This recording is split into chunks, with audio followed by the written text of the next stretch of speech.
husband and I got married last August and took a trip down to California for our honeymoon. We didn't want to fly anywhere and leave our dog Charlie, so we planned something low-key and somewhat close instead. We live in Vancouver, Washington, and our plan was to drive down to Carmel for a few days, then make our way back up the coast with a couple of stops along the way. It was an area we had wanted to see for a while, and it was a perfect trip to bring Charlie on because he loves hikes and the beach. After Carmel and on our way back home, we stayed one night in Eureka, California to break up the drive. The next morning, which was a Tuesday, we got up really early to spend some time in Jedediah Smith Redwoods State Park on our way to Oregon. We wanted some time to explore the park on a weekday morning before it got busy, maybe get a short hike in, then drive up to Oregon for one last night before heading home the next day. It was still early when we got to the park, and there was a decent layer of fog in the trees. It looked like something out of a movie, and I remember it being so beautiful and quiet. It's hard to describe unless you've seen them in person, but the redwoods are absolutely massive, and the way they tower over the road makes you feel tiny. Even with the fog, or maybe especially because of it, the whole park felt like some kind of fairy forest. Eventually, we drove back to a trail called Grove of Titans to take Charlie on a short hike before driving again. But as soon as we got out of the car, we realized that they don't allow dogs on the trail. This was something we didn't even think about at the time, but we now know they don't allow dogs on any of the trails in that park. It was frustrating because we had driven all the way back to the trailhead, but decided to leave early and let him play somewhere along the river. The road we were on was called Howland Hill Road, and it's a very narrow road that winds through the deepest forest you've ever seen. It's mostly a single-lane dirt road with pull-offs here and there that you can use when other cars are coming. Not long after leaving the trailhead, we came through an especially thick patch of fog. Our visibility went way down, but you could see the giant silhouettes of the trees if you looked up. At first, it felt kind of magical, and we were both talking about how cool it was, but Charlie suddenly started whining in the back seat. He had been lying down on his blanket the whole time we were driving, but now he was going back and forth from one side window to the other and making all kinds of noises. I turned around to see why he was freaking out, and right as I looked out the back side window, I caught a glimpse of what looked like a person standing in the trees just off the side of the road. It was only a split second because we were moving, but it looked like a tall person standing right next to one of the trees. I couldn't see any features and it wasn't moving. It was just a tall, dark shape standing there. I turned back around and told my husband that I swore I had just seen someone standing in the woods, and about 2 seconds after I said it, we both saw another figure. This time it was on my side of the road and we drove right past it. It was the exact same thing, a tall and completely still figure, probably only 20 feet away from the car and just standing there. Seeing this second one made my stomach drop, and I started feeling genuinely scared about being out there, especially since we had only seen one other car on the road on the way in. I told my husband that I didn't like it and asked him to drive faster, but he looked more curious than concerned and was looking around in front of us. If I had just seen the first one, I would have been fine with telling myself it was a weirdly shaped tree or branch that just looked like a person in the fog, but I got a clear view of the second one, and there's no way it was anything like that. Something was standing there and staring at us as we drove by. Charlie was still pacing and whining in the back seat, which made me even more anxious, and I was getting seriously worried about driving down this road that we really couldn't even turn around on easily if we had to. Right as I was thinking we had gotten past whoever or whatever this was, we came around a corner with a huge tree on one side and saw another one. This one wasn't in the trees though, it was standing directly on the road in plain sight. I can only describe it as tall. It looked like it was a full foot taller than any man I've ever seen, and it had a noticeably unnatural body shape. My husband slowed down almost to a stop and said he was going to back up and turn around. I could see in his face that he was scared too, and at this point I was almost hyperventilating, thinking we were going to be attacked out there or something. I actually screamed at him to not stop and to please keep going and get to the highway. I think he could tell I was panicking, and maybe that made him change his mind, but he did start going forward again and at a pretty fast pace. Whoever this was standing in the road turned to one side, then took a few long steps around the tree and was completely gone. I couldn't see where it went or if it was still looking at us, and I could barely look out my side window as we went past where it was, but I truly didn't care if we ran the thing over. I just wanted to get off that road. It was terrifying for me, and I kept thinking it was some freaky group of people back there trying to get us to stop. That might sound dramatic, but it was seriously scary. When we were well past the corner, my husband sped up, even though that's a sketchy road to be going fast on, and we didn't slow down until we reached the highway. Once we were back on pavement and a little more out in the open, I could finally breathe normally again. When we left the park and I felt like we were safe again, I kind of had a small breakdown. I was trying to figure out and process what had happened. I started to think we were being pranked, but it was a Tuesday morning and there hadn't been but a handful of other people around the entire time. The idea of someone setting up a prank out there seemed really unlikely, and there were 3 of them spaced out over maybe a mile of road. It would be so weird to coordinate something like that, and for what reason? My husband kept talking about how tall the last one was because it didn't look normal. He said it had to be 7 feet tall. Neither of us saw any clothing or faces either. All we could see were dark, human-like figures in the fog, and the way Charlie reacted still makes no sense. He had been completely relaxed until right before it happened, almost like he saw or sensed something first. That night, we sat in our hotel room and tried to search for stories or reports about anything like that in the Redwoods. We didn't find a single thing, just some vague paranormal articles, but nothing that was like what we saw. I had to call my mom and tell her the whole story just to feel better about it. I'll end by saying this: neither one of us thinks it was a person or a prank. I guess you would have had to see it in person to understand, but these things looked and moved in a very real way, and it looked nothing like a person wearing a costume. We will always remember our honeymoon for lots of reasons, but that morning in the Redwoods was the weirdest and creepiest thing I have ever seen.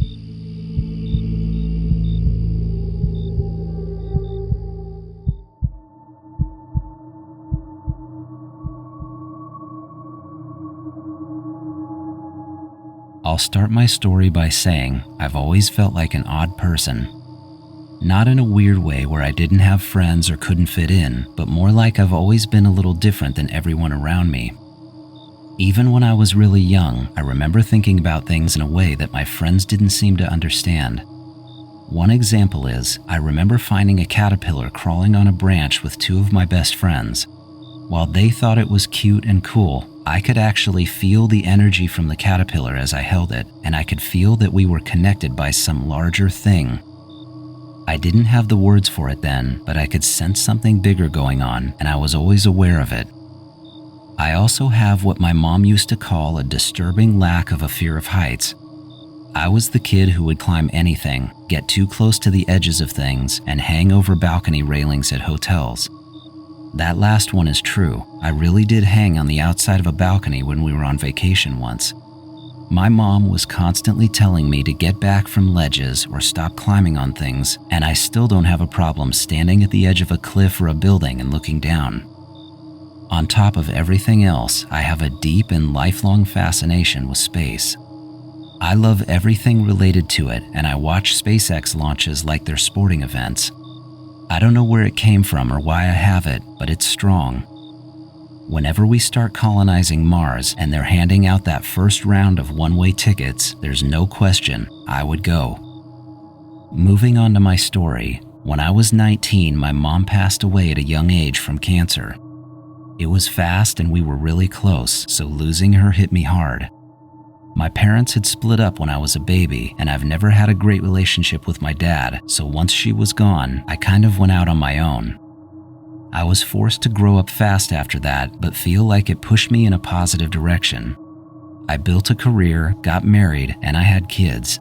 Life was busy with all the normal adult things until last year when I got a call from my mom's sister. She lives in Phoenix, and we're not that close other than talking occasionally on holidays and birthdays, but she called me out of the blue and said she had come across a box of my mom's stuff in her garage that had been there since her funeral. She told me there were a few personal things in it, including a large stack of her old journals, and thought I might want them. Of course I did want them, so she sent me a box of everything that showed up on my front porch about a week later. I remember waiting until my kids went to bed that night, then started flipping through the journals with a cup of tea. It was a mismatched stack of small spiral notebooks and mini hardbound booklets, along with a handful of loose pages that had been folded up. It was amazing to see her handwriting on every page with dates and little side notes from her day. There were also a lot of entries about my dad and how things were falling apart between them. It was strange hearing her talk about things like that, and very emotional. It made me feel like she was alive again and we were just talking.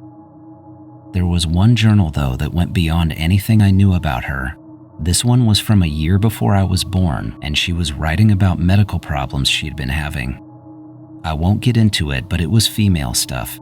She had seen multiple doctors, gone through a slew of testing, and eventually was told she was infertile. I had never heard any of it before that moment, and I had no idea she had gone through such a hard time before I was born. A few of the pages actually brought me to tears, where she talked about how devastating the news was and how it broke her heart. She had always wanted to be a mother, and to be told it wasn't possible crushed her. I could actually feel how alone she felt. I continued going through her journals over the next few nights, but then I got to one that had something so unexpected in it, it took me reading it twice to fully grasp what she was saying. She wrote about a night she was staying in a studio-sized guest house that was on one of her friend's parents' properties. Today we'd probably call it a tiny house.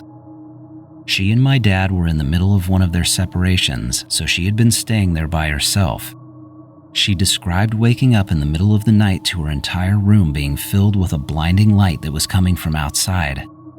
She talked about feeling the presence of someone or something in the room with her, and in the journal, she called them strange people. She was completely paralyzed and felt her body being taken somewhere outside of the guest house. None of this was scary to her in any way, and she makes it sound similar to an out-of-body experience where you're just watching it happen as an observer. She said that wherever they took her, there were lights and sounds around her that she couldn't explain or even remember clearly, but she did remember that something was done to her, though she emphasizes there was no pain or discomfort of any kind. When it was over, she wrote several pages about not being able to tell if it was real or a dream. Either way, it affected her enough to write it down in detail. After that bizarre section, her journal entries went completely back to normal. As I kept reading through, and from the dates, it was about a month later that she started talking about being sick all the time and feeling exhausted. Eventually, she ended up taking a pregnancy test and found out that she was pregnant with me. There were full long pages about how shocked she was and how she couldn't believe it was real, especially after being told it couldn't happen. She also referred to me as her little miracle more than once, which I had actually heard her say when I was growing up, but I never paid much attention to it or knew the backstory. I just thought it was something that Mom said. Her journals trail off not long after I was born with fewer and fewer scattered entries, then they just stop. I figure she most likely didn't have the time or energy to keep writing with a baby and work. I'm so glad she wrote as much as she did, though. I feel like I got to meet a side of her that I never knew and maybe never would have known even if she were still alive today. Now that I've read everything she wrote, there's one journal I keep going back to, and it's the one from her experience in the guest house.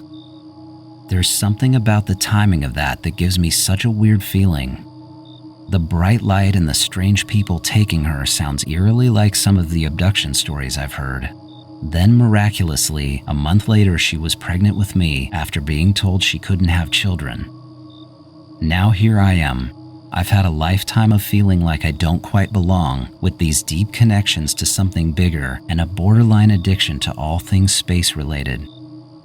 I could be connecting pieces that aren't there, but it sure feels to me like whatever happened to her was real, and somehow I am the result of it.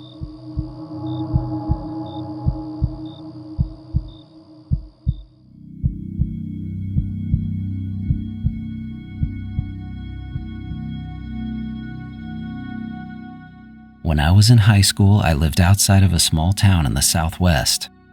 At the edge of our town, everything just kind of stopped, and beyond that, there was nothing but open desert for miles. There wasn't a ton to do there, so when one of my best friends got a car, driving around for no reason became our weekends. This happened in November. I remember that clearly because the nights had just started getting cooler and my friend had recently turned 16. His parents had given him their old Honda Accord, which was nothing fancy, but to us it was everything. One weekend we had made plans to go into town to see a movie, then cruise around for a while. After the movie, we did nothing in particular for a couple of hours, then at some point realized it was getting late and we needed to head back since both of our curfews were midnight. Before leaving town, we stopped at a 7-Eleven to grab snacks and drinks. The only thing I bought was a can of Arizona iced tea. My friend had gone in after me and took longer, so I ended up standing by his car and just looking up at the sky. Where we lived, there was very little light pollution, and the stars are ridiculous. It's like a blanket of them across the sky. While I was standing there, though, something caught my eye.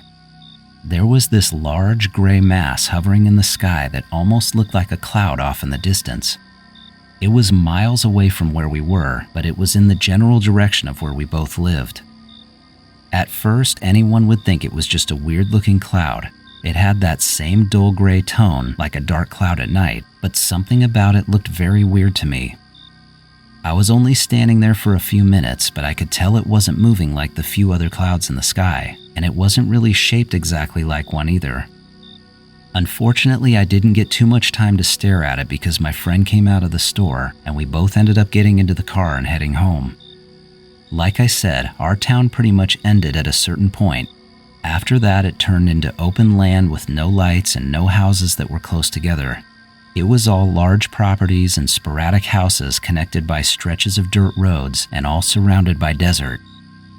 After we went past the edge of town, I was really curious and kept looking out the windows, trying to find the thing I had seen at the store. It only took a few minutes before I spotted it again, and since it was darker out there, it was much more visible. Without any light from town, I could see that it wasn't just a gray cloud, it had a sheen to it. It almost looked semi-reflective. I don't even know how to describe it exactly. It wasn't shiny, but I want to say it looked like a metallic cloud, just sitting in the sky and not moving. In my opinion, anyone would have noticed it because it looked completely out of place, and the second I pointed to it, he saw it too. We were both completely focused on it and basically driving directly toward it. He really wanted to see what this thing was, and since we had gotten a lot closer, he decided to turn onto a dirt road to check it out. The dirt road was a long driveway that cut off from the main road actually. You could tell it was used by a few different properties because it had a row of mailboxes right near the entrance. He pulled the car over just past the mailboxes, and we both got out to get a better look at it. We stood there for several full minutes watching it and trying to figure out how far away it was. We estimated it to be about a quarter mile from where we were parked, and it was a lot lower than a cloud would be. I remember both of us getting totally quiet for a minute or two, just trying to figure out what we were even looking at. My friend then got the idea to grab this big, high-powered flashlight that he kept in his trunk.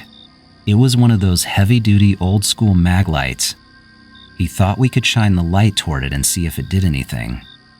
I know that sounds stupid, and it was, but we were 16, and it just seemed like something to do in that moment. While I was helping him dig around in the trunk of his car for the flashlight, we had both looked away from the sky. Once he found it, he turned it on, and we both looked back up to shine the light on it, but whatever had been there was gone.